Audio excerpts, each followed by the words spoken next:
Sabe aquela resposta quase automática? Tô numa correria, quando alguém pergunta como você vai? Ou talvez aquele orgulho meio estranho de trabalhar até tarde, de não tirar férias. Parece que a gente vive nessa cultura do sempre ocupado, né? É, hoje a gente vai investigar justamente isso, a chamada síndrome do sempre ocupado. E a nossa conversa aqui, ela vai se basear em ideias tiradas de um material bem interessante chamado A Síndrome do Sempre Ocupado. Liberte-se da sobrecarga. O objetivo é entender o que é essa síndrome de verdade, sabe? Por que ela se espalhou tanto assim e quais são os custos reais disso. E o mais importante, descobrir umas chaves práticas para a gente tentar escapar dessa armadilha, da tal produtividade tóxica, como alguns chamam. Vamos mergulhar um pouco na psicologia, nos dados por trás dessa sobrecarga toda. Ok, vamos lá. Vamos desempacotar isso. Para começar, então, o que define essa síndrome do sempre ocupado? Porque o material que a gente analisou, ele deixa bem claro que não é só ter a agenda cheia, né? Não, de jeito nenhum. É mais profundo. É mais profundo, é tipo uma compulsão mesmo de manter tudo lotado. Exatamente. A palavra é essa. Compulsão. É quase uma necessidade psicológica, sabe? De manter aquele ritmo frenético. Pra sentir que tem valor, é isso? É. Para justificar o próprio valor. Se a pessoa está ocupada, ela se sente indispensável. É bem por aí. E o contrário também vale, né?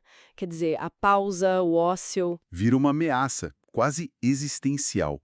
Surge aquela pergunta interna: se eu não estou ocupado, o que eu sou? Funciona muito como um mecanismo de defesa, sabe? Contra a incerteza ou talvez o medo de não ser bom o suficiente. Nossa. Vira o que o material chama de uma gaiola de performance.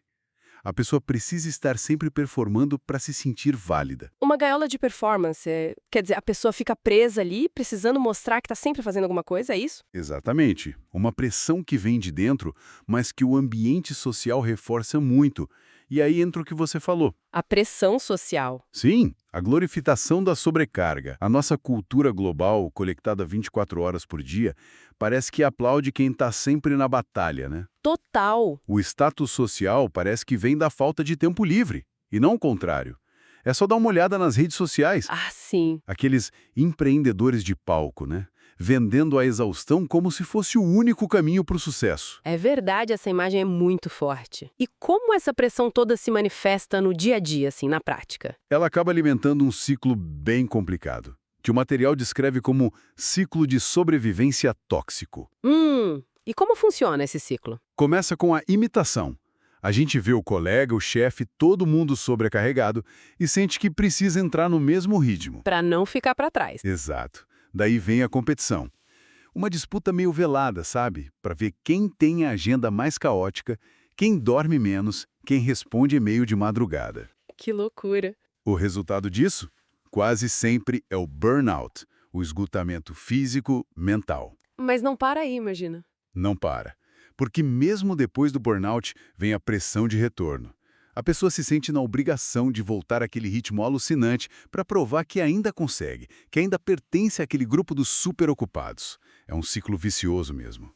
E os custos disso? Dessa ocupação que não acaba nunca. Eles vão muito além do cansaço que a gente vê, né? Tem danos ocultos bem sérios. Aqui a coisa fica interessante. Sim, os impactos são profundos, sabe? O material fala num efeito dominó na saúde mental. Ele descreve essa síndrome como a antessala do burnout. A antessala, quer dizer, o caminho para ele. Exatamente. Porque essa sobrecarga constante mantém o corpo em estado de alerta máximo. Fica ativando direto aquele eixo HPA, hipotálamo, hipófise, adrenal, que controla a nossa resposta ao estresse, a famosa reação de luta ou fuga. É como se o alarme de incêndio do corpo ficasse ligado sem parar. Perfeito. É essa analogia. O alarme fica disparado o tempo todo. E na prática, quais as consequências de viver com esse alarme ligado? São várias. Ansiedade crônica, por exemplo. Aquela incapacidade de desligar a mente que fica ali sempre processando a próxima tarefa, a próxima preocupação. Uhum. Outro ponto muito crítico é a ameaça à memória. Olha que sério, o estresse excessivo pode, literalmente, afetar o hipocampo. O hipocampo, a área do cérebro da memória. Isso, crucial para a memória e para o aprendizado. A pesquisa sugere que quanto mais a gente força o trabalho sob estresse, menor fica a nossa capacidade de reter informação. É irônico, né? Muito. E a saúde física? Também sofre. Risco cardiovascular aumentado, sistema imunológico mais fraco, problemas de sono.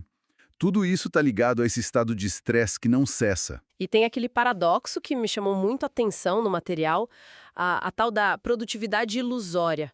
A pessoa acha que está produzindo horrores, mas na verdade está só Ocupada. ocupada. Correndo de um lado para o outro, apagando incêndio, mas sem gerar valor de verdade, talvez. Exatamente. É uma armadilha muito comum. E aqui entra um ponto-chave que o material levanta. A nossa era hoje, ela valoriza cada vez mais a inovação, né? Não só aquela dedicação bruta, talvez mais ligada à ética do trabalho de outras épocas. Certo.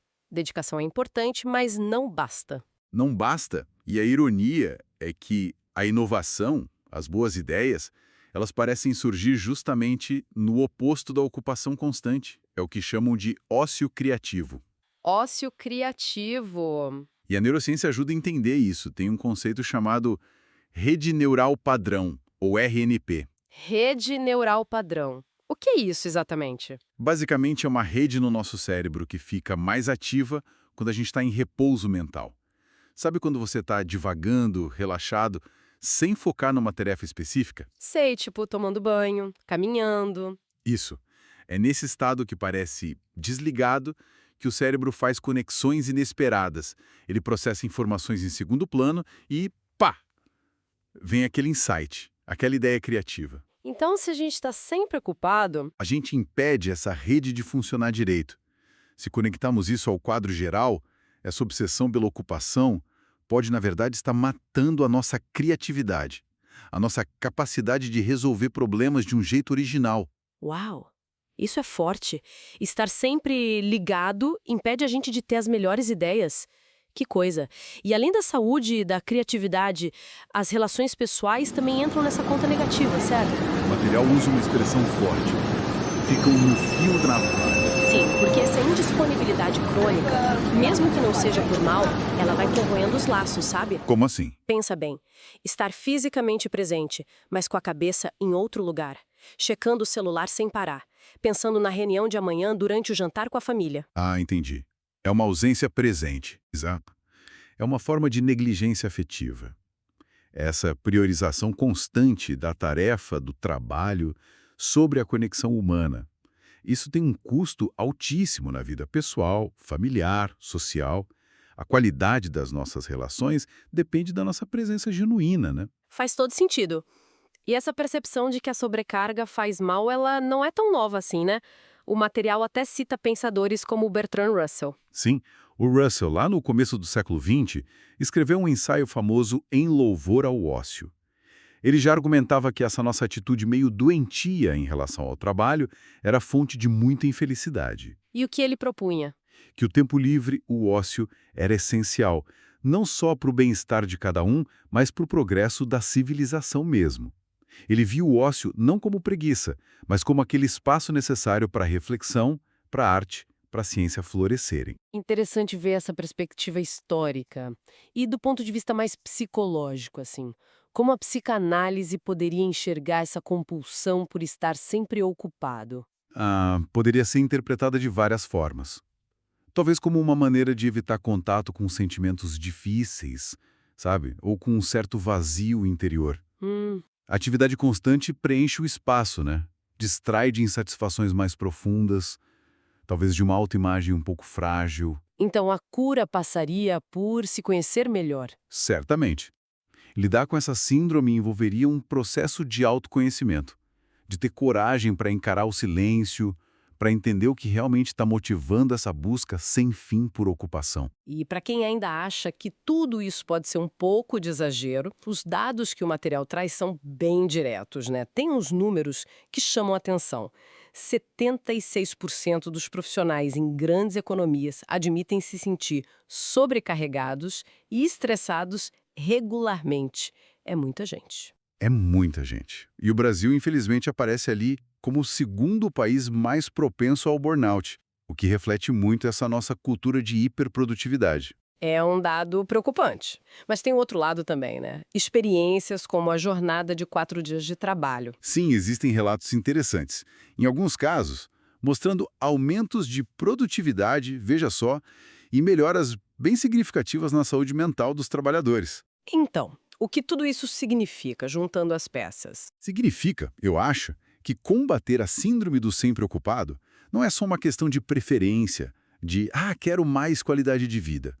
É uma necessidade para preservar nossa saúde mental, nossa inteligência, nossa capacidade de inovar. Os dados, a ciência, a experiência. Tudo aponta para a mesma direção.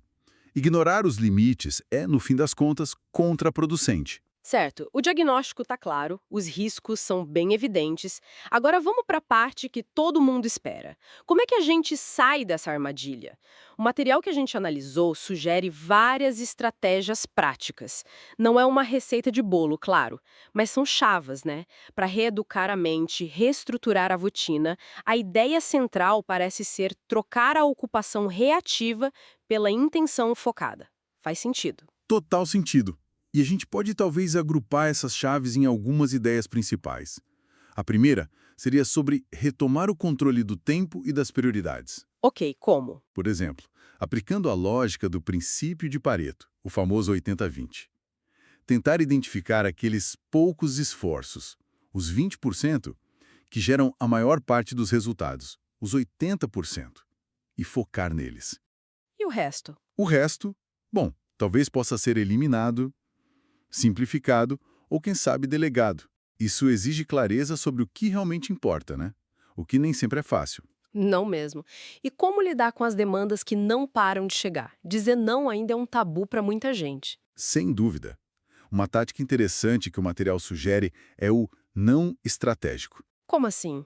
Em vez daquele não direto que às vezes gera conflito, a ideia é transformar o pedido numa negociação de prioridades. Dizer algo como, olha, para eu assumir essa nova tarefa, preciso reajustar minhas prioridades atuais, que são X e Y. O que a gente pode adiar ou repassar para outra pessoa? Interessante. Tira o peso só de você, né? Exato. Coloca a decisão no contexto maior. Outra ideia poderosa nesse bloco é o agendamento inverso. Agendamento inverso? Em vez de encaixar a vida pessoal nos buracos que o trabalho deixa, você faz o contrário. Bloqueia primeiro o seu tempo pessoal não negociável. Fim do expediente, exercício, tempo com a família. E aí o trabalho se encaixa no tempo que sobra. Inverter a lógica padrão. Gostei. Além de gerenciar o tempo, tem a questão de proteger a atenção, né? Somos interrompidos o tempo todo. Sim, fundamental. E aí entra um segundo conjunto de estratégias, mais focado em cultivar o foco e proteger a energia mental. E como fazer isso? Uma chave importante é o bloqueio de foco intransigente. Reservar períodos definidos, 90 minutos, para aquele trabalho que exige concentração profunda. E durante esses blocos, sem chance para distração. Desligar notificação, fechar e-mail, se isolar mesmo. É criar uma fortaleza para o pensamento. Uma fortaleza. Boa imagem. E para evitar que o trabalho invada todo o resto do dia, especialmente agora com tanto home office. Aí entra desconexão sagrada. Estabelecer um horário limite bem claro para encerrar as atividades profissionais. E principalmente a interação com as tecnologias de trabalho. Silenciar as notificações do trabalho depois do horário? Crucial. Não é negociável. E criar um ritual de transição pode ajudar muito. Um pequeno hábito que sinaliza para o seu cérebro. Ok, a jornada de trabalho acabou por hoje. Pode ser arrumar a mesa, listar as tarefas do dia seguinte, dar uma caminhada rápida. Para ajudar a virar a chave mentalmente? Exatamente. E não podemos esquecer das pausas durante o dia.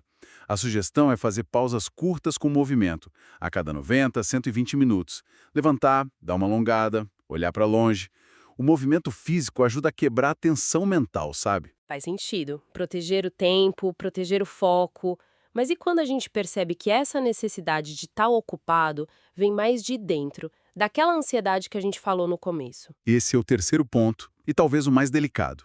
Entender a motivação por trás da ocupação. E como fazer isso? Uma chave é o reconhecimento da fuga. Quando sentir aquele impulso quase automático de preencher qualquer minuto livre com mais trabalho, a sugestão é: para um segundo e se pergunta, o que eu estou tentando evitar agora? Essa autoobservação pode revelar muita coisa. Encarar o que está por baixo. Isso. Outro aspecto importante é repensar a delegação.